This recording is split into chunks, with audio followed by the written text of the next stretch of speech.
السلام عليكم ورحمة الله تعالى وبركاته. إذا في هذا الفيديو إن شاء الله ندير لكم واحد ليكزارسيس بالنسبة للدرس الأول ديال لو موفمون إلى غوبو. إذا واحد التمرين مهم بزاف، في الغالب في امتحانات الجهوية كيحطوا بحال هذا الشكل، وحتى في الفروض كيتحطوا. إذا من بعد غندير لكم واحد التمرين آخر تتمة الأسئلة اللي ممكن يتحطوا في هذا الدرس.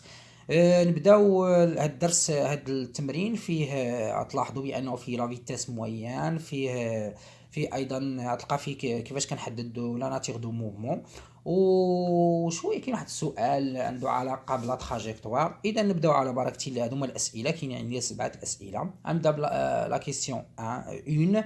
Donc la question 1 هو هذا: on enregistre. أول حاجة نقراو المعطيات. on enregistre les différentes positions occupées par un point M d'un mobile en translation et à des intervalles de temps. Tau est égal à 40 millisecondes successives et égaux. voir l'enregistrement ci-dessous. يعني هنايا كنسجلوا المواضيع المحتله من طرف واحد النقطه ام دا موبيل اللي هو كيكون اون ترانسلاسيون، يعني كيكون في حاله ازاحه، ا دي انترفال دو طون طو ايت ايغال 40، يعني خلال واحد المدة زمنيه، واحد المجال زمني. دونك المجالات الزمنيه كتكون سكسيسيف يعني متتاليه ومتساويه. فواغ لونجسترومون سي دوسو. اذا هذا هو لونجسترومون اللي اسفله. اذا شنو كنديرو؟ كناخذوا واحد لو بوين ام من واحد الجسم متحرك، وكنشوفوا مثلا خلال 40 ملي سكوند، نشوفوا هذيك لو بوين فين بلاصه وصلت. مثلا كدوز 40 ملي سكوند كنسجلوا النقطه الاخرى 40، كنسجلوا 40، كنسجلوا 40، كنسجلوا. اذا هذه المعنى كنسجلوا اون انغوجيستر لي ديفرونت بوزيسيون. دونك هنايا في واحد لي زانترفال دو طون كيكونوا متساويين، وكيكون داكشي متتالي. اذا هاد العمليه عندها واحد الاسم، عندها علاقه بالسؤال الاول. اذا هكا كيفاش كنديروا هاد التسجيل.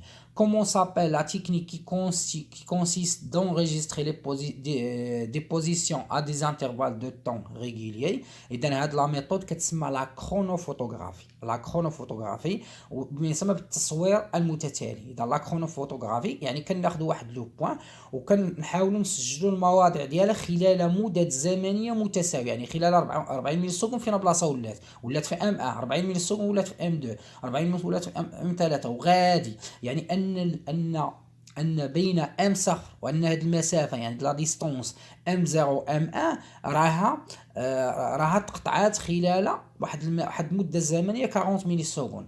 ام 1 ام 2 تيتقطعات خلال 40 ملي سكوند، يعني هاد لا ديستونس ام 2 ام 3 اي باركوري في واحد لا ديغي اللي هي 40 ملي سكوند وغادي بحال. اذا هكا يعني اونتر دو بوزيسيون ديما عندي المده الزمنيه 40 ملي سكوند. Deuxième question: déterminez la nature de la trajectoire du point M. Justifiez votre réponse. La nature de trajectoire كنعرفوا لا trajectoire يقدر يكون rectiligne، يقدر يكون circulaire، يقدر يكون curviligne. واخا هنايا شنو كنلاحظوا؟ حنا فايتنا شرحنا هادشي في الدرس. اذا كنلاحظوا بان لي بوين سون طاليني، يعني كيتواجدوا على نفس المستقيم. اذا المسار فهو مسار مستقيم. دونك في هاد الحاله نقولوا rectiligne. دونك هنا la nature de la trajectoire du point M est rectiligne car la justification car les points M0, M1, M2, M3, M4, M5 sont alignés، يعني donc se trouvent dans même droite، يعني كيتواجدوا على نفس المستقيم. La troisième question: mesurer les distances parcourues par le point M pendant τ est égal à 40 millisecondes. يعني قيس المسافات المقطوعة ديال النقطة M خلال واحد المدة زمنية 40 ملي سكوند. حنا كنعرفوا بين M صفر و M1 راه هاد المسافة تقطعات خلال 40 ملي سكوند. M1 M2 تقطعات خلال 40 ملي سكوند وغادي، يعني بين موضعين متتاليين راه عندك نفس المدة الزمنية. دونك أول حاجة غنمشيو ل M0 M1 نشوفوا هاد لا ديستونس شحال كتساوي. هما عاطينا لي شيل، ها هو السلم قال لنا من هنا حتى لهنا راه 1 سنتيمتر، وهاد ام 7 ام 1 فين جات في الوسط، يعني النص ديال 1.5، يعني غتكون هي يعني النص ديال 1 سنتيمتر، يعني هي 0.5. دونك عطينا 0.5. نشوفوا دابا لا ديستونس، لي ديستونس اللي كيتقطعوا خلال طو. عندك تاني ام 1 M2 M1 M2 كتقطع خلال 40 ملي سكوند. شحال كتساوي؟ لاحظ معايا راه تقريبا قد هاد لا ديستونس، يعني هنا عندي 0.5 وهنا 0.5 يعني هي 1 دونك 1 سنتيمتر. نشوفوا دابا M2 M3 تقطعات خلال طو خلال 40 ملي سكوند. دونك هنا في هذه الحاله M2 M3 شوف معايا من هنا حتى لهنا عندك هنا 1 سنتيمتر وهنا عندك النص يعني 1.5 سنتيمتر. نشوفوا دابا M3 M4 اتيغال شحال عندي دابا هنا؟ عندي 1 سنتيمتر وعندي من هنا 1 سنتيمتر، دونك في هذه الحاله غتكون عندي 2 سنتيمتر. من بعد غنشوفوا دابا M4 M5 هنا عندي 1 سنتيمتر بلس 1 سنتيمتر صافي 2 سنتيمتر بلس 0.5 يعني 2.5 سنتيمتر. حنا قسنا هادشي كتقيسو. ندوزو دابا لا كاتريام كيسيون كالكيلي اون متر بار سكوند. غتحسب السرعه اون متر بار سكوند. كنعرفوا لا فيتاس موين لينيتي انترناسيونال ديالها راه هي المتر بار سكوند. هادي انيتي انترناسيونال. لا فيتاس في 1 شنو هي في 1 دي موبيل ديال الجسم المتحرك اونتر لي دو بوزيسيون M0 و M1. غنحسبوا دابا لا فيتاس موين اونتر M0 M1 ومن بعد غنحسبوا لا فيتاس V2 اونتر لي بوزيسيون M1 et M2 ودائما غنحسبوها بالمتر بار سكوند. حنا غنطبقوا la relation qui nous permet de calculer la vitesse moyenne. Donc on sait que V est égal à D sur delta T. Donc est égal D, c'est quoi D? C'est M entre M0 et M1. Donc c'est M0 M1 sur دلتا تي. شحال كتساوي دلتا تي؟ حنا قلنا اونتر M0 و M1 شحال لا ديستون شحال المده الزمنيه هي طو. اذا غتكون هنا سور طو حيت بين M0 و M1 طو، هنا M1 طو، هنا طو، هنا طو، هنا طو. هذه المده الزمنيه ما كتغيرش بين موضعين متتاليين. دونك غنمشيو نديرو دابا M0 M1 حنا فايتنا حسبنا هي 0.5 خصنا نحولو 0.5 سنتيمتر. اذا خصنا نحولو هذه للمتر. دونك الا حولنا للمتر غنمشيو نديرو الجدول. دونك غتعطيني 0.5 غتولي هنايا. دونك غنحولوها للمتر حيت بغينا انيتي انترنال متر بار سكوند. دونك غنحولها تولينا 0.005. دونك غنكتبها هنايا 0.05. غنمشيو دابا للطو شحال كتساوي 40 ملي سكوند. دونك طو ايطيغال 40 ملي سكوند. دونك انا خصني نحولها انا للسكوند. انت خصك ممكن دير بحال عندك هنا ملي سكوند كاينه هنا بحال غتولي هنا عندك السكوند 10 سكوند سنتي سكوند هنا الملي سكوند. يعني انا ممكن دير هذه وتلقاها هنايا تولي هنايا 0.4 هنا في هذه البلاصه ودير 0 يعني 0.04. اولا باش دوز من الملي سكوند للسكوند كنقسمو على 1000. دونك هنايا 40 ديفيز بار 1000 ولا نديرو 40 فوا 10 على بويسونس موان 3 10 على بويسونس موان 3 باش دوز السكوند. دونك غتحول دابا للسكوند ولا مشيتي حسبتيها تلقى 0.04 سكوند. ممكن دير الطريقه الاخرى ولا الطريقه الاخرى قلنا. دونك دابا غنمشي ندير انا لا فالور ديالي 0.04 سكوند ودير لابليكاسيون نيميريك وما تنساش لينيتي تعطينا 0.125 متر بار سكوند. دابا V2 entre M1 et M2. Donc M1 et M2 نفس لا ميثود لا ديستونس هي M1 M2. دونك entre M1 et M2 عندي ميم ديغي. دونك هاد المسافه تقطعات خلالها بوندون طو. دونك هنا طو ايطيغال. دونك M1 M2 ها هي 1 سنتيمتر. غنمشي للجدول ديالي 1 سنتيمتر غنحولها دابا للمتر. دونك تعطيني 0.01. دونك هنا 0.1 سور والطو راه فايتني نحسبتها هي 0.04 سكوند. دونك ايطيغال بلا درتي هاد الحساب غتلقى 1 على 4. دونك غتعطيك هي 0.25 متر بار سكوند. دابا غنديرو السؤال 5 لا 5 كيسيون كومباري V1 و V2. واش شحال دي V1 حنا فايتنا حسبناها قبيله.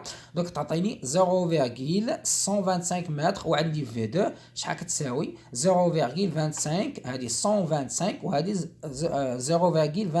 متر بار سكوند. كومباري يعني شكون اللي كبر من الاخرى ولا صغر منها ولا كتساويها. بطبيعه الحال انت كتبان لك دابا هنايا V1 V1 مالا صغر من V2. دونك هنايا صغر من V2. دونك V1 est strictement inférieur à V2. دونك هنا في هذه الحالة la 6e question déduisez la nature de mouvement du mobile justifiez ta réponse. شنو كنلاحظوا هنا la vitesse هنا في هذه الحالة diminue ياك la vitesse diminue. بطبيعة الحال la nature de mouvement soit on dit uniforme ou bien اون دي اكسيليري او بيان روطاردي. اذا هادو ما نقدروا نقولوا بحكا. بما ان لا فيتاس ديميني فهاد الحاجه كنقولوا راها كنقولوها روطاردي. ولكن ممكن ندخل انا لا تراجيكتوار. حنا قلنا لا تراجيكتوار قبيله كيفاش داير، راه ريكتيلين. و لو تيب دو موفمون راه عندي في المعطيات، راه عندي اون ترانسلاسيون، راه عندي في المعطيات في الباديه ديال التمرين اون ترانسلاسيون. يعني ممكن ندخل انا هاد المعلومات كامله وغنقول لو تيب دو موفمون اي عندي ترانسلاسيون، لا تراجيكتوار اي ريكتيلين et la vitesse augmente. Donc la nature de mouvement غتكون de translation rectiligne et accélérée. translation عندي في المعطيات rectiligne لان لا تراجيكتوار راه rectiligne، accéléré علاش؟ لان لا فيتاس augmente. ممكن انت تكتفي تقول هنايا غير اكسيليري فقط. الا كانت هنا لا فيتاس كتكبر راه هنا راه لا كانت لا فيتاس كتصغر، دونك هنا لا فيتاس كتصغر غتقول راه غوطاردي ولا غالونتي. الا كان لا فيتاس غاست كونستانت كتقول انيفور. انا دابا عندي لا فيتاس راها كتزاد اوغمون، دونك غتكون هنا اكسيلير. لا ساتيام كيسيون هو الاخر دابا عندي هنايا كالكيلي اون انيتي انترناسيونال. ملي كنقولوا انيتي انترناسيونال يعني متر بار سكوند. اوزيال انيتي اوزيال يعني كيلومتر بار اور. لا فالور دو لا فيتاس موين دو موبيل اونتر ام 0 و ام 4 يعني بينات ام 0 و ام 4 يعني من هنا حتى لهنا. هنا نطبقوا لا ديفينيسيون. نبداو اول حاجه اونيتي انترنال يعني متر بار سكوند. دونك لا فيتاس موين. دونك هنا ندوزو في 1 كنعرفوا دي ايتيغال سور دلتا تي. Donc est égal D. C'est quoi D? C'est la distance entre M0 et M4. Donc M0 et M4 sur delta T. Delta T شحال عندي من هنا حتى لهنا؟ حنا قلنا اونتر دو بوزيسيون راه هي طو. هنا طو الاولى، هنا طو الثانيه، هنا طو الثالثه، هنا طو الرابعه، هنا طو الخامسه. دونك انا بغيت حتى الام 4 ياك. دونك غنبدا نحسب دابا طو الاولى، طو الثانيه، طو الثالثه، طو الرابعه. دونك عندي غتكون عندي 4 طو. دونك غنمشي نعوض دابا ام 0 ام 4 ام 0 ام 4. شوف معايا من هنا حتى لهنا راه عندك شحال 1 سنتيمتر. دونك هنا 1 ها 2 سنتيمتر ها 3 سنتيمتر ها 4 سنتيمتر ها 5 سنتيمتر. نعاود نحسب معاك. ها هي عندك هنا 1 حيت عديت هنا 1 سنتيمتر 2 سنتيمتر 3 سنتيمتر 4 سنتيمتر 5 سنتيمتر. دونك غتعطيني هنا 5 سنتيمتر. شنو خصني ندير لها؟ خصني نحسبها اونيتي. دونك خصني نحولها للمتر. دونك نفس الطريقه ديال الجدول كيف درنا قبيله. دونك غتعطيك 0.05 متر. دونك غنمشي دابا ل 4 طو. حنا طو فايتني لقينا قبيله هي 0.04. دونك تولي 4 في 0.04 سكوند. نمشي تحت تلقاها 0.16 سكوند. نمشي نعوض دابا هنايا. دونك 0.05 متر سور 0.16 سكوند ودير الكالكولاتريس وغتلقاها هاد 3.125 متر بار سكوند. دابا غندوزو دابا اون كيلومتر. دونك اون انيتي ايزيال يعني كيلومتر بار اور. حنا كنعرفوا واحد لا ريلاسيون حنا غنبينوها من بعد. دونك عندي انا غنستعمل غير هذه فقط. دونك هاد العدد اللي فايت لقيتو اون متر بار سكوند. حنا كنعرفوا باش ندوزو من المتر بار سكوند سي اون فولي باسي دو متر بار سكوند en kilomètres par heure. دونك هنا شنو غنديرو اون ميتيبلي بار 3.6 فايتنا شحنا في الدرس. ولكن العكس اون ديفيز بار 3.6 لابد ترجع من الكيلومتر. انا بغيت ندوز على المتر بار كيلومتر بار اور. دونك هنا غناخذ انا هاد لا فالور وغنضربها اون ميتيبلي بار 3.6. دونك في الاخر غنلقاها 1.25 كيلومتر بار اور. اذا هذا هو التمرين. اذا كنتمنى تكونوا استفدتوا. السلام عليكم ورحمه الله تعالى وبركاته.